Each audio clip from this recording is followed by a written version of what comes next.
హెబ్రీయులకు రాసిన పత్రిక 1వ అధ్యాయం 5వ వచనం. 1వ అధ్యాయం 5వ వచనం. ఎలయనగా నీవు నాకు కుమారుడవు, నేడు నిన్ను నేను కనియున్నాను. కన్నదెవరు? ఇప్పుడు మీరు చెప్పాలి, కన్నదెవరు? దేవుడు అంటారా? లేదు, నవమాసాలు మోసిన మా తల్లే నన్ను కన్నది.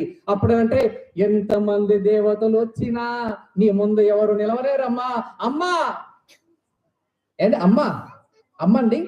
మాతృదేవ బావ, పితృదేవ బావ, ఆచార్య దేవ బావ, అతిథి దేవ బావ, దేవుడు అధిగతి బావ. బాగా ఉంది. దేవుడు పూజలు కావాలి మాకు, మేము చేసుకుంటాం. దేవుడు నమస్కారం చేసేస్తాం, అన్ని చేస్తాం. మరి దేవుడు ఎందుకు మొదటి స్థానంలో పెట్టాలి నువ్వు? ఏమండి, నేను అడుగుతున్న ప్రశ్న, స్కూళ్ళలో ఎక్కడైనా దేవుడి గురించి నేర్పబడిన పాఠాలు ఉన్నాయా? దేవుడు భవ అనేది ఎక్కడైనా ఉందా?